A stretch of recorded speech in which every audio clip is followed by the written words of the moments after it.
ജാമിയ മിലിയ സർവകലാശാലയിൽ ഭീകര സംഘടനയായ ക്യാമ്പസ് ഫ്രണ്ടിന്റെ പ്രവർത്തനം ഇപ്പോഴും സജീവം. ജാമിയ മലയാളി ഹൽക്ക എന്ന പേരിലാണ് പ്രവർത്തനം. ഹമാസ് ഉൾപ്പെടെയുള്ള ഇസ്ലാമിക ഭീകര സംഘടനകളെ അനുകൂലിച്ച് മലയാളി വിദ്യാർത്ഥികൾ ക്യാമ്പസിൽ നടത്തുന്ന കൂട്ടായ്മകൾ കേന്ദ്ര ഏജൻസികളുടെ ശ്രദ്ധയിൽപ്പെട്ടിട്ടുണ്ട്. ഭീകര സംഘടനയായ പോപ്പുലർ ഫ്രണ്ടിനെ 2022 സെപ്റ്റംബർ 28-നാണ് കേന്ദ്ര ആഭ്യന്തര മന്ത്രാലയം നിരോധിച്ചത്.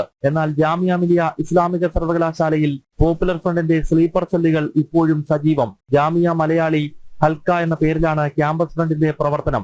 ഒക്ടോബർ 7-ന് ഹമാസ് ഇസ്രയേലിൽ നടത്തിയ ഭീകരാക്രമണത്തെ ന്യായീകരിച്ചും മറ്റും ഇവർ ക്യാമ്പസിൽ കൂട്ടായ്മകൾ സംഘടിപ്പിച്ചിരുന്നു.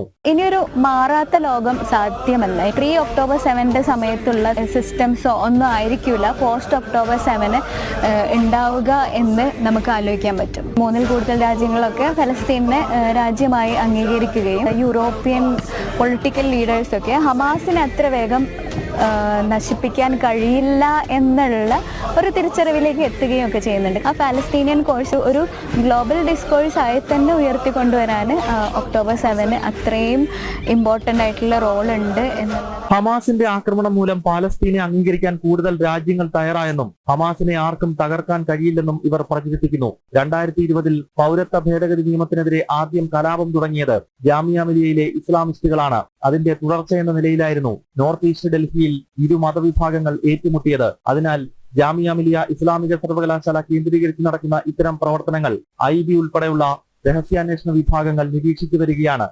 ജനം, ഡൽഹി.